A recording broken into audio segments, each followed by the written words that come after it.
వెంట్రుకలు ఇస్తామని ఎక్కుతుంటారు. గోవింద గోవింద ఏడుకొండలవాడ వెంకటరమణ గోవింద. భుజాల మీద సంటి పిల్లలు, తల మీద పెట్టే అక్కడ ఉన్నటువంటి మంటపాల్లో పడుకుంటారు. జిర్రన చలిగాలి, ఒక్కడికి పడిశం పట్టదు, దగ్గు రాదు, జ్వరం రాదు.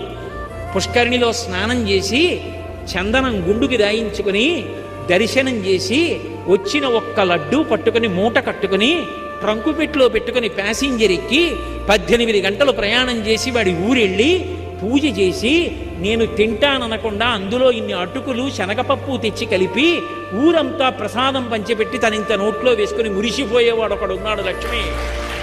వాడి కోసం తిరుగుతూ ఉంటాను, ఆ భక్తుడి కోసం తిరుగుతూ ఉంటాను.